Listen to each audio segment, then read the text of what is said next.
नमस्कार साथियों, agree farm fresh APO एटा में आप सभी का बहुत बहुत स्वागत है। तो किसान साथियों, आप लोगों के बहुत सारी कमेंट आ रहे हैं और आप लोगों का ये भी कमेंट आ रहा है कि सर आप रिप्लाई नहीं देते। तो रिप्लाई नहीं देने का कारण यही है कि जैसे मैंने आपसे पहले भी कहा है कि आप जो मुझे कमेंट बॉक्स में कमेंट करेंगे तो मैं उसी टॉपिक पर आपको वीडियो बना के दे दूँगा। नहीं तो मुझे ये कैसे पता लगेगा कि आपको किस चीज़ की ज़रूरत है और मैं किस चीज़ में समझा रहा हूँ। क्योंकि अगर आप जो है मान लो जैसे पढ़ाई भी अगर हम करते हैं तो फर्स्ट सेकंड थर्ड क्लास की अगर हमने पढ़ाई नहीं करी है तो अगर वहाँ पे हम बात करने लगें 8वीं 10वीं क्लास की तो आपकी समझ ही नहीं आएगी, क्योंकि वो ऊपर की बात है। लेकिन A to Z तरीके से जो भी आपको जहाँ पर भी दिक्कत आ रही है, अगर आप उस चीज़ को कमेंट बॉक्स में कमेंट करेंगे तो मैं उसी टॉपिक पर आपको वीडियो दे दूँगा ताकि आपको संपूर्ण जानकारी उसमें मिल सके। रही फ़ोन नंबर की, तो फ़ोन नंबर इतना बिजी रहता है कि फिर संभालना मुश्किल हो जाता है। फिर आप लोग कहोगे उठाया नहीं, कि समय कम दिया। इसीलिए आप ज़्यादा फोकस कीजिए कमेंट बॉक्स पर। मैं कमेंट बॉक्स पर जिस भी कम्युनिटी के जिस भी चीज़ पर अगर मैं 4-6 कमेंट भी देख लूँगा कि सर मुझे ट्रैक्टर चाहिए तो कैसे मिलेगा, सर मुझे इक्विटी ग्रांट चाहिए तो कैसे मिलेगी, मुझे ग्रांट चाहिए तो कैसे मिलेगी, बोर्ड मेंबर से अगर काम कराना तो कैसे मिलेगी, चेयरमैन के क्या अधिकार हैं वो आपको जानने हैं तो उसकी मिल जाएगी, सीईओ के क्या कार्य हैं, सीईओ की नियुक्ति कौन करता है, अकाउंटेंट का क्या कार्य, अकाउंटेंट की नियुक्ति कौन करता है। तो ऐसे लगभग 1000 क्वेश्चन आपके दिमाग में चल रहे होंगे, लेकिन इन सब चीज़ों का जवाब एक वीडियो में जो है देना बहुत मुश्किल हो जाता है। तो इसीलिए मैंने आप लोगों से कहा था कि कमेंट बॉक्स में आप कमेंट करिए, तो उन्हीं टॉपिकों को हम उठाकर और उनका वीडियो के माध्यम से आपका समाधान करेंगे और आपको उसको विस्तार से बता देंगे कि इसमें अगर आप ऐसे करते हो तो आपको ये बेनिफिट होने वाला है। लेकिन अगर आप कमेंट ही नहीं करोगे और आप इसी भरोसे में बैठे रहोगे कि सर मुझे तो कॉन्टैक्ट नंबर चाहिए, तो जी हो लिया। क्योंकि एक यूट्यूब में मेरे 1-2 चैनल और भी हैं जो खेती बाड़ी से संबंधित हैं, तो उन पे भी मैंने नंबर छोड़ रखा है। तो जो पुराना नंबर छोड़ा था तो वही उठाने भारी पड़ जाते हैं, तो आपको क्या जानकारी। इसीलिए मैंने आपसे कहा आप कमेंट करिए, कमेंट के माध्यम से मैं आपको वीडियो दूंगा। तो चलिए, अब जैसे कुछ साथियों के कमेंट आ रहे हैं जैसे ट्रैक्टर नहीं मिल रहा है और ग्रांट नहीं आ रही। तो ग्रांट ना आने का कारण यही है कि आपने अभी तक जो है जो भी नाबार्ड नाफेड जिससे भी आपने एफपीओ बनाया है उसकी गाइडलाइन को अभी आपने पूरा नहीं किया है। क्योंकि जो हमारा एफपीओ चल रहा है उसमें जब हमने पूरी गाइडलाइन कर दी तो हमारी तो 3 से 4 महीने के अंदर पहली ग्रांट आ गई, फिर दूसरी ग्रांट आ गई, अब मैंने तीसरी ग्रांट के लिए भी आवेदन कर दिया है तो तीसरी भी आने वाली है। तो अगर आप पेपर वर्क पूरा रखेंगे, पेपर वर्क का मतलब जैसे कि सपोज करो सरकार ने आपको 10 रुपया दिया, तो उस 10 रुपये का आपके पास पूरा लेखा जोखा बिल वाउचर के साथ होना ही चाहिए। आपने खर्च कैसे किया क्या नहीं किया वो एक अलग मैटर है, लेकिन उसका प्रॉपर जो पेपर वर्क है वो आपको कंप्लीट चाहिए।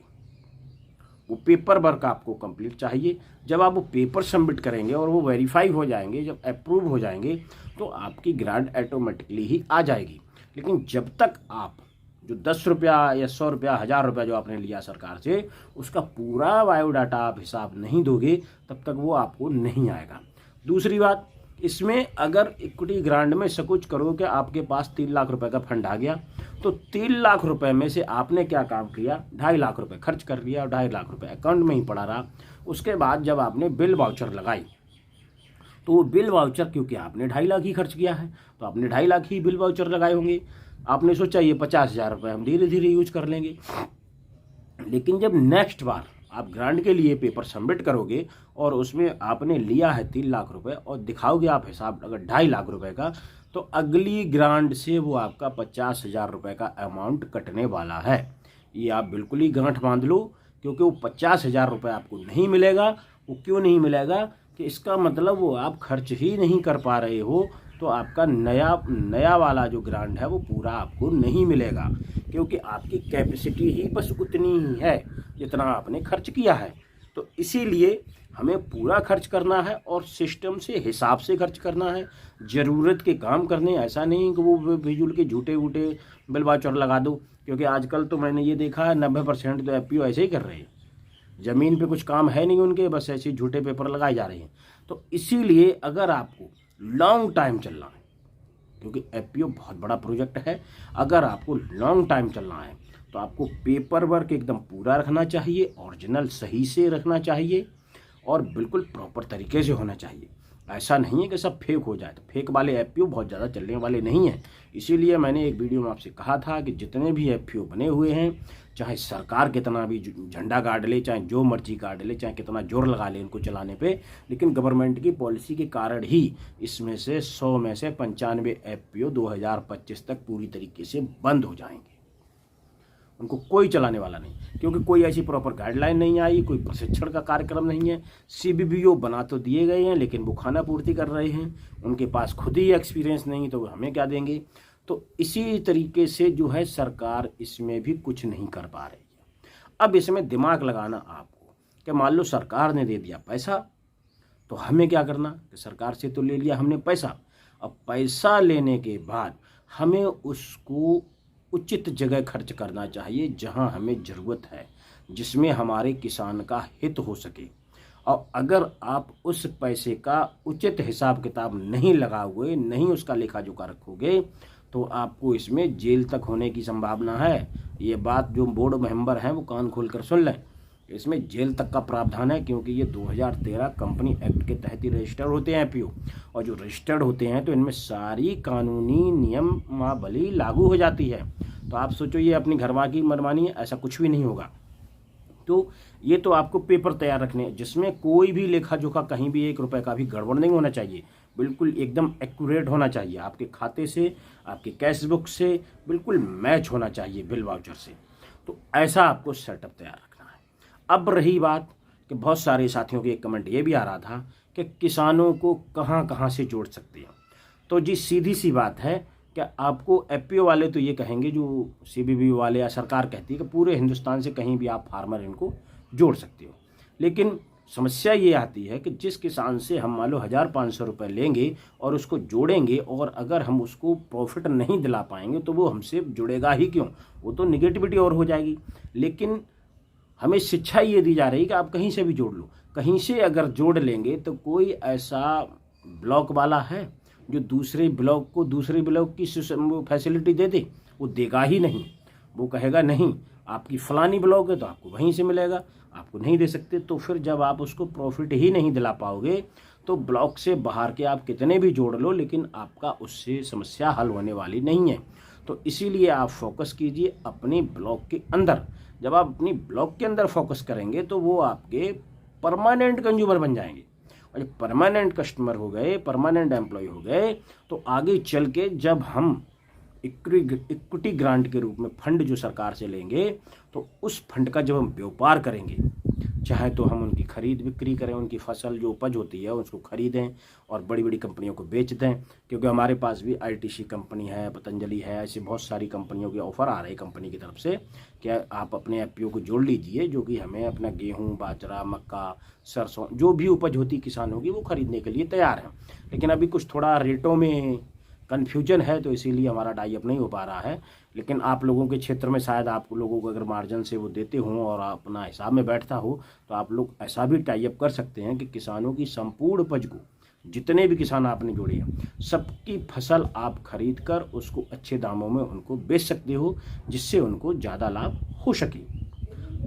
तो एक तो ये प्रक्रिया थी इक्विटी ग्रांट की। इक्विटी ग्रांट के बाद जो बात हो रही थी वो हो रही थी अब ग्रांट की। ग्रांट और इक्विटी ग्रांट में दोनों में फ़र्क है। क्या फ़र्क है कि जो आपको ग्रांट मिलेगी वो ग्रांट है, जैसे कि आपने कोई भी अगर गूगल क्रोम का पोर्टल खोला होगा तो उसमें लिखा होगा कि पीएम ने निकाली एक ऐसी योजना कि 10 किसान मिलके और 15 लाख रुपए ले सकते हैं एक छोटी सी कंपनी बना के। वो छोटी सी कंपनी नहीं है, वो 2013 एक्ट के तहत वो रजिस्टर्ड होती है, और उसमें आपकी मनमानी नहीं चलेगी कि जब आप चाहे खोल लो और जब चाहे आप बंद कर दो, क्योंकि वो एक्ट के तहत रजिस्टर्ड है। आप समझना, इसमें एक्ट लगा हुआ है। अगर आप एक्ट को किसी लॉयर से समझाओगे ना तो आपको पूरी कहानी समझवा देगा कि 2013 का जो ये कंपनी एक्ट जो निकला था एफपीओ के लिए, वो कितना घातक है और कितना अच्छा भी है। इसमें दोनों रूप हैं। आपको बल्ले बल्ले भी हो सकती है अगर आप अच्छे से एफपीओ चलाएंगे। अगर आपने उसमें चोरी करने की कोशिश की तो आपको सज़ा निश्चित है, कोई नहीं बचा सकता। तो इसीलिए उसको अब ग्रांट, इक्विटी ग्रांट की जो हम बात कर रहे थे, तो जो विज्ञापनों पे आप देख रहे हैं ना 10 लाख रुपए, 15 लाख रुपए, वो होती है ग्रांट। वो सरकार 3 साल तक देती है और 3 साल तक आपका पूरा बेस बना देगी। और बेस बनाने के बाद फिर आप जो आगे अगर अच्छा कार्य करते हो, कुछ कंपनी से टर्नओवर निकालते हो और व्यापार आपका चलने लगता है, तो फिर वो टाई अप 2 साल के लिए और भी बढ़ जाता। ऐसा नहीं वो 3 साल के लिए हो, 2 साल तो 5 साल के लिए हो जाएगा, लेकिन उन लोगों के लिए होगा जो अच्छा कार्य कर रहे हैं और जिनकी प्रॉपर आरटीआर रिटर्न वगैरह जो भी सब कुछ कंप्लीट है और कुछ टर्नओवर भी निकाल रहे हैं। मतलब ऐसा नहीं आपने कोई टर्नओवर निकाला नहीं, खरीद फरोख्त करी नहीं, कोई व्यापार किया नहीं एफपीओ में, आप सोचोगे 5 साल के लिए हो जाए, तो आपका 3 साल बाद ही वो अपना बिस्तरा छोड़ जाएंगे, फिर आप चलाओ जैसे मर्जी चलाते रहो, लेकिन आपको प्रॉफिट नहीं होने वाली। लेकिन अगर आप टर्नओवर निकालते हो, उससे थोड़ा व्यापार कर देते हो, तो 2 साल का तो आपका टाई अप बढ़ जाता है और उसके साथ साथ आपको प्रोजेक्ट बेस बहुत ढेर सारी योजनाएं मिल जाती हैं जिससे आप किसानों का उद्धार कर सकते हो बहुत अच्छे से। तो किसानों को लाभ तो यहीं से देना। तो ये तो हो गई ग्रांट की बात, ये इसको बोलते हैं ग्रांट, और ये आपको हर तिमाही मिलती ही रहेगी। जैसे जैसे हर 3 महीने में आप लेखा जोखा इनको सबमिट करते रहोगे, तो वैसे वैसे हर 3 महीने बाद ये भेजते रहेंगे, ये 3 साल तक भेजेंगे। ठीक है जी। अब इसके बाद आती है इक्विटी ग्रांट की बात। अब इक्विटी ग्रांट क्या है? दोनों हैं ग्रांट ही, लेकिन फ़र्क है, वो इक्विटी ग्रांट है, ये केवल ग्रांट है। उसमें क्या है, उसमें ये होता है कि अगर किसी किसान से आपने सपोज करो कि आपने 1000 रुपया लिया प्रति किसान से और आपने 300 फार्मर जोड़ दिए, तो 300 फार्मरों का कंपनी के पास जो किसानों की पूंजी है वो हो गई 3 लाख रुपए। अब ये 3 लाख रुपए तो हो गई, अब 3 लाख से तो धंधा होगा नहीं, तो उसमें गवर्नमेंट ने 1 लाख से लेके 15 लाख रुपए तक का इक्विटी ग्रांट का भी इसमें सेशन रखा है। वो इसीलिए रखा है कि अगर आप 3 लाख रुपए किसानों की शेयर मनी उसमें जोड़ के अकाउंट में जमा करते हो, तो उसके बाद आप इक्विटी ग्रांट को अप्लाई कर सकते हो। 300 से कम में इक्विटी ग्रांट अप्लाई नहीं होती है, क्योंकि जो पहाड़ी क्षेत्र होते हैं उसमें 100 मेंबर कम से कम होने चाहिए किसानों के, और जो मैदानी क्षेत्र हैं तो अपना जो मैदानी क्षेत्र लगता है उसमें 300 किसान अनिवार्य हैं, नहीं तो उनको इक्विटी ग्रांट नहीं मिलेगी। और जिन किसान भाइयों ने अगर पहाड़ी क्षेत्र पर एफपीओ बनाए हैं तो वो केवल 100 मेंबर जोड़ के ही इक्विटी ग्रांट अप्लाई कर सकते हैं, क्योंकि उनकी जो सरकारी कैटेगरी के अंदर जो रिक्वायरमेंट आती है वो 100 की ही आती है, और जो मैदानी भागों में बनते हैं उनकी 300 की आती है। तो अगर पहाड़ी क्षेत्रों पे 100 बने तो आप इक्विटी ग्रांट ले सकते हो, मैदानी क्षेत्र में अगर किसी ने बनाया है तो वो 300 पे ले सकता है, इससे नीचे नहीं चलेगा। ऊपर चाहे फिर 1000 कर लो, 500 कर लो, लेकिन अब इसमें सुनने को ये भी आया है कि 1000 से ज़्यादा आप शेयर होल्डर नहीं जोड़ सकते, लेकिन वो अफवाह भी हो सकती है, क्योंकि बहुत सारे एफपीओ हैं जिसके अंदर 9-9, 15-15, 20-20 हज़ार तक जुड़े हैं, जो साउथ के हैं उसमें 20-20 हज़ार तक भी, तो उनका वो अलग, अभी तक वहाँ तक नहीं पहुँचे हैं। तो अभी मोटा मोटा ये सिस्टम समझ लेते हैं कि अगर हमने किसानों से 3 लाख रुपए इक्विटी फंड जमा किया तो 3 लाख ही बिजनेस करने के लिए हमें सरकार और दे देगी। तो अब हमारे अकाउंट में कितना हो गया पूरा 6 लाख रुपए। उस 6 लाख रुपए को आप निकालो और कोई भी व्यापार, जैसे कि दवाई, खाद, बीज, इसकी आप दुकान डाल सकते हो, या आप कोई ऐसा चीज़ लेके, जैसे कि मान लो थ्रेसिंग है, ट्रैक्टर है, ट्रैक्टर की भी मैं आपको बताऊंगा फार्म मशीनरी में कैसे मिलता है। तो ये सब चीज़ें क्यों देती है सरकार कि अब खाद, बीज, दवाई की आपने दुकान रख ली, अब सपोज करो अगर वो बाजार जाता है और उसको वो दवाई 2000 रुपये में पड़ रही है और 2000 की आपके पास पड़ रही है, तो उसको जोड़ने से कोई फ़ायदा नहीं है। अगर वो 2000 रुपये की बाहर से खरीद रहा है और आपकी कंपनी से जुड़ा हुआ है, तो उससे कहो भाई हमारे यहाँ से ले लो, हम 1700-1800 रुपये में ही उसको प्रोवाइड करा देंगे। क्यों करा सकते हैं आप उसको प्रोवाइड? क्योंकि आप अगर अच्छी जो ब्रांडेड कंपनियाँ हैं उनसे आप सीधा टाई अप करो, और एफपीओ की राइट है कि ये सब कंपनियां डायरेक्ट कंपनियों से लिंक होंगी, बीच के बिचौलियों की ज़रूरत ही नहीं है। क्योंकि जो 4-5 जो डिस्ट्रीब्यूटर होते हैं मंडल से लेके जिला से लेके ब्लॉक तहसील तक होते हैं, इनको सबको बाइकाट करो, सीधा कंपनी से आया और कंपनी के ऑफिस में आ गया, वहाँ से सीधा किसान को डिस्ट्रीब्यूट कर दिया गया। तो उसमें क्या होता है कि जो चीज़ आप बाज़ार से 2000 रुपये खरीद के ला रहे हो, वो कंपनी आपको 1700-1800 रुपये में बड़े आराम से मुहैया करा देगी। जब एक स्प्रे पे आपका 200-300 रुपये बचा, तो आप अगर साल में एवरेज लगाओगे तो 3-4 हज़ार तो आपका स्प्रे में बच जाएगा, प्लस आपका जो बीज है, खाद है, उसमें भी आपको बचने वाला है। तो ये तो हो गई इक्विटी ग्रांट की बात। जितनी शेयर मनी किसान की उतनी ही शेयर मनी सरकार की, और वो आपको कभी भी रिफंडेबल नहीं देनी होती। आप सोचें वो लोन है, नहीं वो हमें वापस देना होगा, वो नहीं आपको वापस देना होगा, क्योंकि वो किसानों की उन्नति के लिए वो डबल पूंजी करती सरकार ने। तो उसको हम बोलते हैं इक्विटी ग्रांट। इक्विटी ग्रांट के ऊपर भी एक वीडियो दूंगा आगे चल के, जिसमें आपको डॉक्यूमेंटेशन प्रक्रिया पूरी बताएंगे कि किस तरीके से कौन कौन से डॉक्यूमेंट्स लगते तब इक्विटी ग्रांट मिलती है, क्योंकि उसका पेपर वर्क जो है वो बहुत बड़ा है। ग्रांट का थोड़ा छोटा है, लेकिन इक्विटी ग्रांट का जो पेपर है वो बड़ा है, क्योंकि उसमें किसान का भी पूरा डाटा जाता है। तो उसके ऊपर पूरा वीडियो दे देंगे प्रॉपर। अब बहुत सारे साथी ये पूछ रहे हैं कि सर फार्म मशीनरी ट्रैक्टर कैसे मिलता है। तो जी, जब तक आप अपने एफपीओ में थोड़ा बहुत वर्क नहीं करेंगे तब तक आपको एफपीओ की वो कंडीशन ही नहीं होगी जिसमें फार्म मशीनरी उनको मिले।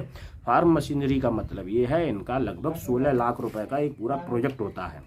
उस 16 लाख रुपए के प्रोजेक्ट में क्या करते हैं, ये 12 लाख रुपए सब्सिडी देते हैं और 4 लाख रुपए लगता है कंपनी का, जिसमें ट्रैक्टर की शुरू से लेकर ट्रैक्टर के इंजन से लेकर ट्राली, रोटावेटर, कंप्यूटर लेवलर और कल्टीवेटर, हैरो, ये लगभग सुपर सीडर, ये आपको सारी चीज़ें लेनी पड़ती हैं। अब ये आपके ऊपर निर्भर है, आप उसमें कितना अच्छी क्वालिटी का मटेरियल ले रहे, क्या ले रहे।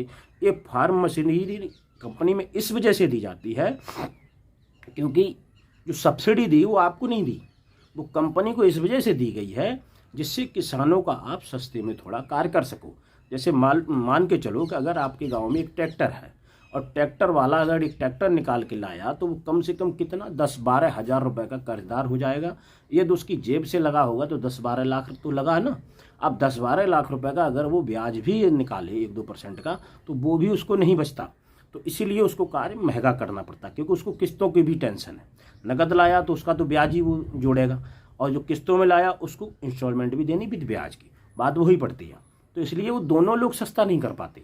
लेकिन अब आपका लगा था 16 लाख रुपए और 12 लाख रुपए सरकार ने वापस दे दिया, तो अब आपकी पूंजी रह गई केवल 4 लाख रुपए, मतलब एक ट्रैक्टर की कीमत नहीं रही। अब आप उन लोगों से कंपटीशन लड़के अगर वो मान के चलोगे 125 रुपये या 150 रुपये बीघा जुताई कर रही है, ठीक है, तो जो 150 रुपये बीघा वो ट्रैक्टर वाला जुताई कर रहा है गांव वाला, उसकी जगह आपसे जो भी किसान जुड़ा हुआ है उसकी आप 125, 120, 130 का जो भी रेट रखना है वो लगभग 20 से 25 रुपये उससे कम रखना है।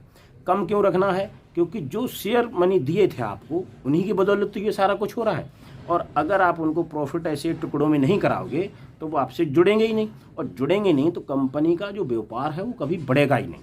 तो इसीलिए आपको ये ध्यान में रखना चाहिए कि उन किसानों को हमेशा साथ में लेके चलें जो आपके शेयर होल्डर हैं, क्योंकि उन्हीं से ये कंपनी ग्रो करने वाली। बाहर का तो बाहर से आएगा, बाहर से चला जाएगा, उसको कोई फ़र्क नहीं पड़ता।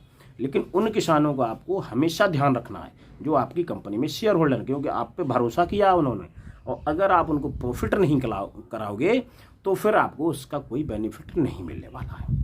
तो अब जो जुताई है, अगर मान लो 1 बीघे का उसका अगर, अब जैसे हमारे यहाँ 5 बीघे का एकड़ होता है, तो अगर मान लो 25 रुपये भी हमने छोड़ दिए उस पर, तो 125 रुपये की एकड़ की जुताई का उसका प्रॉफिट हो गया। इस तरीके से अगर 3-4 जुताई दी तो 1000-1200 रुपये उसका जुताई में ही बच रहा है। तो इसीलिए धीरे धीरे से ये छोटी छोटी बचतें किसान को करानी है। तो वो जो फार्म मशीनरी दी जाती है वो आपके पर्सनल कार्य के लिए नहीं दी जाती, वो किसानों के लिए ही दी जाती है। मानो कि चलो कोई एक चक्कर कहीं से बालू का ला रहा है, वो 400 रुपये में ला रहा है, या किसी का सामान ला रहा है वो 500 रुपये में ला रहा है, तो उसकी जगह आप उससे 150 रुपये कम ले सकते हो। वो क्यों ले सकते हो? क्योंकि दूसरा जो 500 रुपये ले रहा है वो कंपनी की किस्तें भी भर रहा है, फिर कमाई भी कर रहा है, उसके बाद उसको बचत भी कुछ करनी। तो ये सब चीज़ें हैं ना। आपको क्या करना, आपका इन्वेस्टमेंट तो हुआ ही नहीं, क्योंकि 4 लाख में आपको टोटल मशीनरी मिल गई, लेकिन उसको वही मशीनरी लेने में पूरा 16 लाख रुपये देना पड़ेगा। आप ये सोचो ना, तो 12 लाख रुपए आप प्रॉफिट में, आपको देना ही कितना, 4 लाख। और 4 लाख में जब पूरी मशीनरी बन जाती है, आप टेंशन फ्री होते हो, तो आप किसानों का क्यों नहीं सस्ता करोगे? तो गवर्नमेंट का जो फार्म मशीनरी देने का उद्देश्य है वो यही उद्देश्य है कि किसानों के जितने भी A to Z काम होते हैं, बुवाई से लेके और कटाई तक के सारे संसाधन आपके पास होने चाहिए, और वो सस्ती दर पर किसानों को काम करने के लिए गवर्नमेंट देती है।